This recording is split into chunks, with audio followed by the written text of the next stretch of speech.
नमन प्रणाम जी। विष्णु ने जाम जी ने आपको भी। जम्बो जी ने, विष्णु जी ने, कैसे हो? बिल्कुल बढ़िया हूँ। आप कैसे हो? एकदम बढ़िया। अपना थोड़ा जीवन का परिचय दीजिए। आपने पर्यावरण के लिए कब आपका कैसे और जुड़ाव हुआ पर्यावरण के साथ?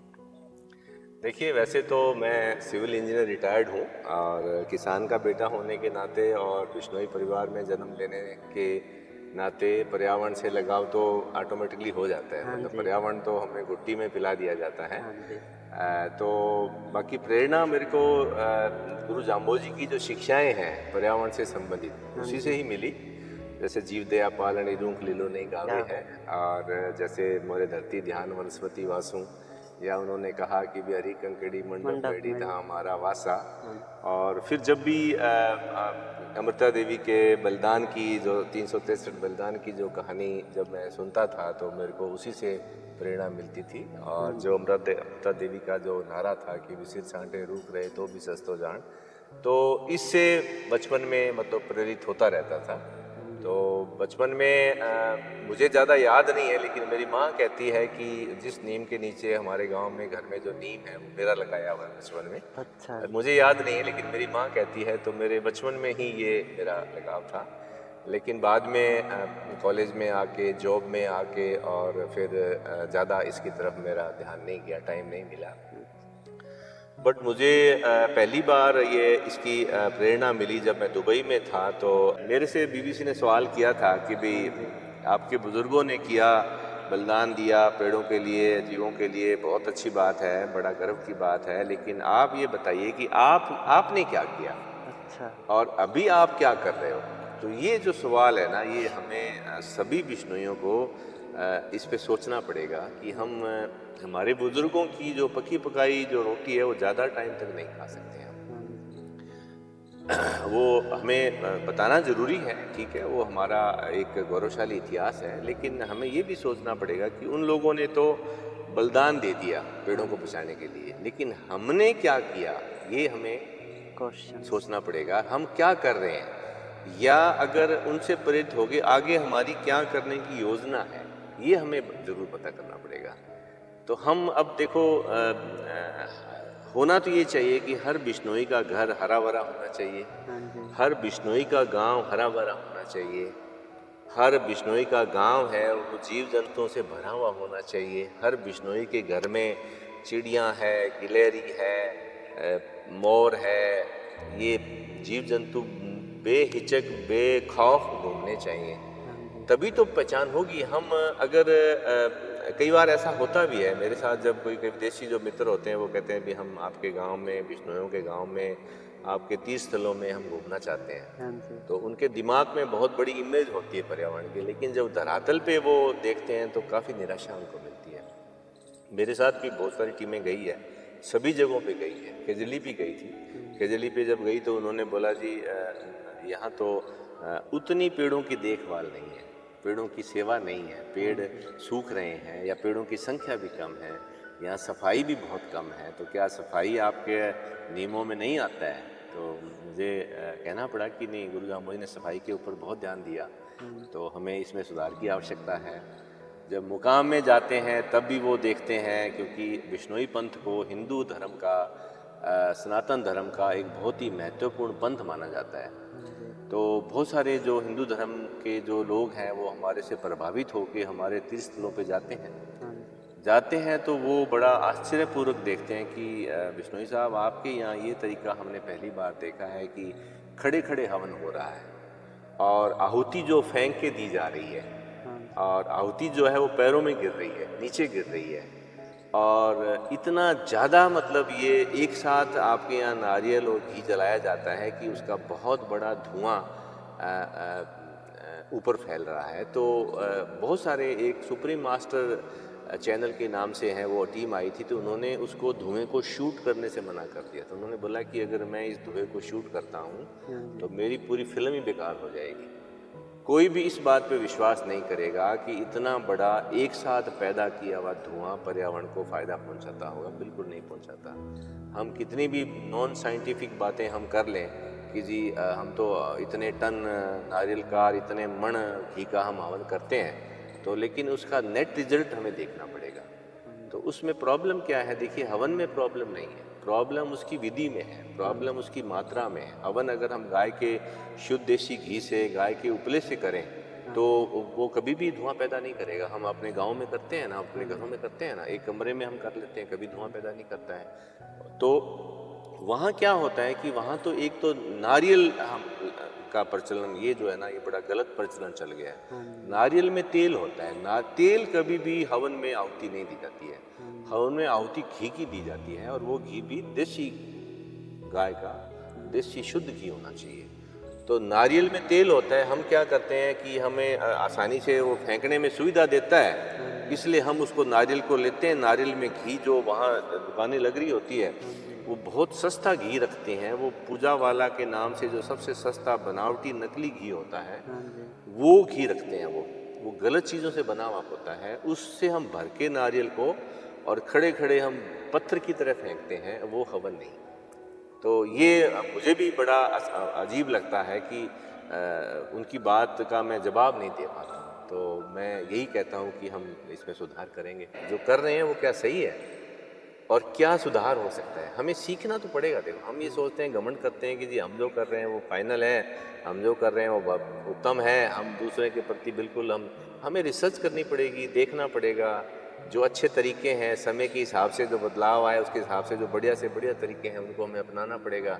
हाँ, सिद्धांत गुरु जाम्बो जी के वही रहेंगे, वो बिल्कुल जो है ना वो नहीं बदलेंगे।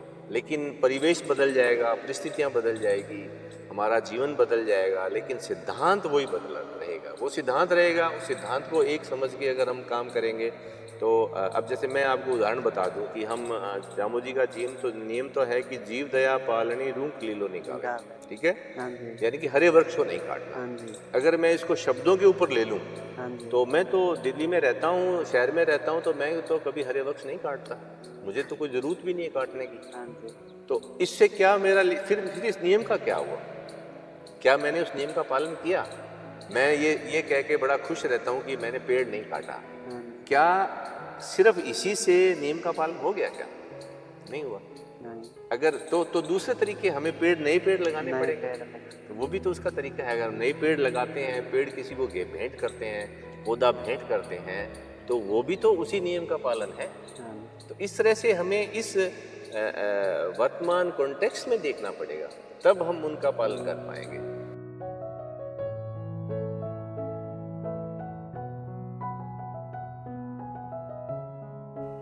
यूथ है जो, उसके लिए एक छोटा सा मैसेज, जो बड़ा तो हम कुछ एकदम से तो कुछ कर नहीं पाएंगे, क्योंकि सालों लगे हैं इसे बर्बाद करने में धरती को, तो 1-2 साल में तो कुछ होने वाला नहीं है। लेकिन हमारी एक छोटे से काम से हम कोई एक छोटा सा काम करके शुरुआत कर सकते हैं। तो आप छोटा सा क्या? बहुत अच्छा क्वेश्चन किया। देखिए, जो युवा है वो हमारे देश का भविष्य है, वो आने वाले हमारे भारत का भविष्य है, हमारे समाज का भविष्य है। तो उसी पे दारोमदार टिका हुआ है। लेकिन हम ये सोचते हैं कि ये कोई दूसरा कोई करेगा। हम जो आम पब्लिक है, हम सोचते हैं ये सरकार का काम है। सरकार सोचती है कि किसी एनजीओ का, संस्थाओं का काम है। एक देश कहता है कि भी दूसरे देश का काम है। तो हमारा जो स्वभाव है वो स्वार्थी स्वभाव हो गया। हम अंदर बैठे रहेंगे, हम एसी चला देंगे और कंबल ओढ़ के सोएंगे। अब आप अंदाज़ा लगाइए कि हम मतलब अगर कंबल ही ओढ़ना है तो फिर इतनी ठंड है तो एसी क्यों चलाना है हमें? और ऐसे ही हम क्या करते हैं कि खिड़कियों को बंद कर देते हैं और पर्दे लगा देते हैं और फिर अंदर हम लाइट खूब जलाते हैं।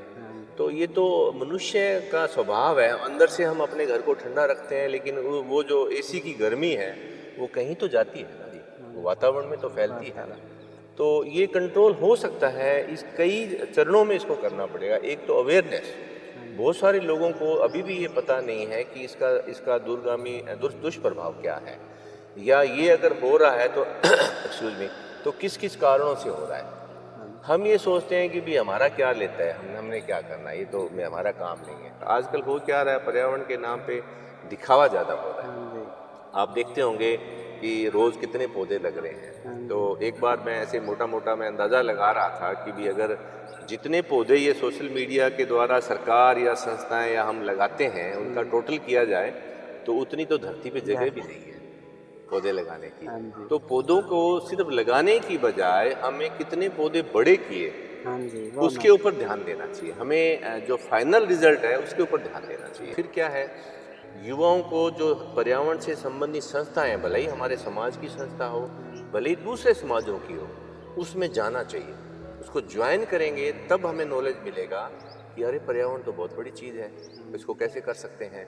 ऐसे ही जो पर्यावरण के सम्मेलन होते हैं उसमें हमें जाना चाहिए। भले ही उसकी पंजीकरण फीस लगती हो, भले ही हमारा किराया लगता हो, हमें हमारे बाकी के ऐब कम करके हमें ऐसे कार्यक्रमों में ज़रूर भाग लेना है। जब हम भाग लेंगे तभी हमारी आँख खुलेगी, वरना हम कुएं के मेंढक बने रहते हैं कि जी भाई हमने तो बस एक लाइन रट्टी, हमने कह दी कि जी हमारे 363 शहीद हुए, बस एक लाइन बोल दी, हम ये सोचते हैं कि हमारा काम हो गया, लेकिन हमारा काम हुआ नहीं है। तो हमारे युवाओं को मैं यही दूंगा कि भी पर्यावरण की ज़्यादा से ज़्यादा पढ़ाई करें, संस्थाओं में भाग लें, सम्मेलनों में भाग लें और चर्चा करें, खुले मन से चर्चा करें और कुएं के मेंढक की तरह नहीं रहें। नज़र दौड़ाएं कि दूसरी संस्थाएं क्या कर रही है। हमारे राजस्थान में अपना संस्थान एक बहुत बड़ी संस्था है जो कितना बड़ा पर्यावरण का काम कर रही है। पूरे भारत में पर्यावरण गतिविधि कितना बड़ा काम कर रही है।